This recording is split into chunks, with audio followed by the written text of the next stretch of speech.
Hello students, today in this subject physics we are considering the remaining part of mechanical properties of fluids.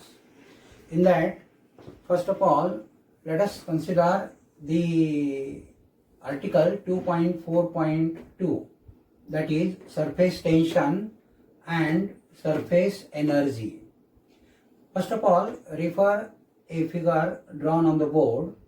In this figure, I have represented the points P and Q, which will represent an imaginary line drawn on the free surface of the liquid.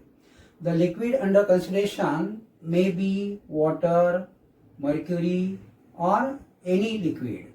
Here, the direction of the force, which is a tangential force, is also represented. First of all, let us take into consideration the forces acting on the surface of the liquid. The force due to surface tension acts tangentially to the free surface of the liquid. The free surface of the liquid in a container acts as a stretched elastic membrane, and all the molecules on the surface film experiences a stretching force, which is generally represented by letter capital F. For that, we have to imagine a line PQ, which is drawn on the free surface of the liquid of length capital L, as represented in the figure. The liquid under consideration is a water here. All the molecules as shown on this line experiences equal and opposite forces on the surface. If they are tearing the surface apart due to the adhesive forces and cohesive forces of molecules lying on either side. Here, in this case, the force acting on the molecules are cohesive forces. The cohesive forces are the forces between the molecules of the same substance. Here, between the molecule A and molecule B of the liquid, that is water, is a cohesive force. The force per unit length is called surface tension. Now let us define a surface tension. The surface tension is represented by letter capital T and is defined as the tangential force acting per unit length on both sides of an imaginary line drawn on the free surface of the liquid. That is, we can write mathematically T equal to F upon L, where F is a tangential force and L is the length of an imaginary line drawn on the free surface of the liquid. The SI unit of surface tension is Newton per meter. According to this equation, the unit of force is Newton and unit of length is meter. So, Newton per meter is the SI unit of surface tension. In CJ system, the unit of surface tension is dyne per centimeter, because the force is expressed in dyne and length is expressed in centimeter in CJ system.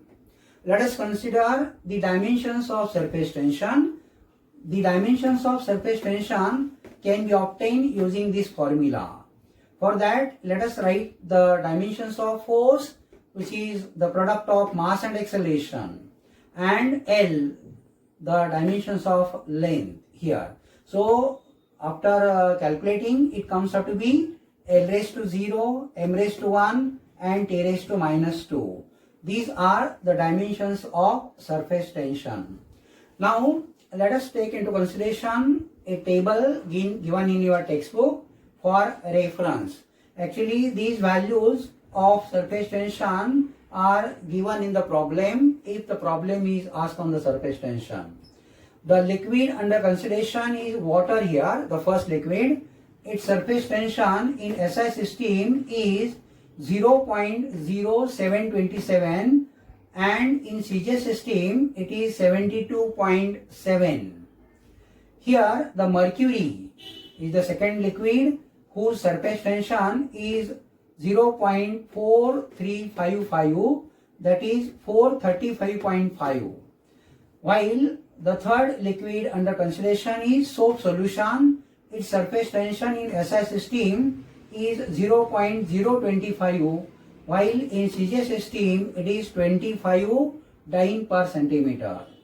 The fourth liquid under consideration given in the table is glycerine, and its surface tension in SI system is 0.0632 and in CJ system it is 63.2.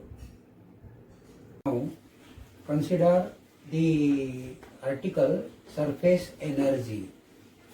For that you have already considered the molecular theory of liquids.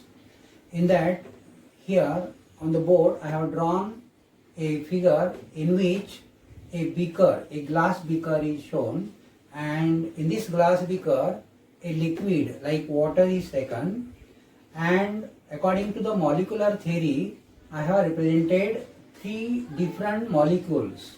Molecule A, which is here the center of the molecule A, which is completely inside the liquid, while the molecule B is in the surface film, which is just below the surface of the liquid, while molecule C is on the surface of the liquid. Here I have represented x dash is equal to y dash, which is the radius of this spherical surface. Here in the molecular theory you have already considered the definition of sphere of influence, molecular range of molecular attraction, as well as surface film. In figure A I have represented the sphere of influence of a molecule, while in figure B I have represented the surface film.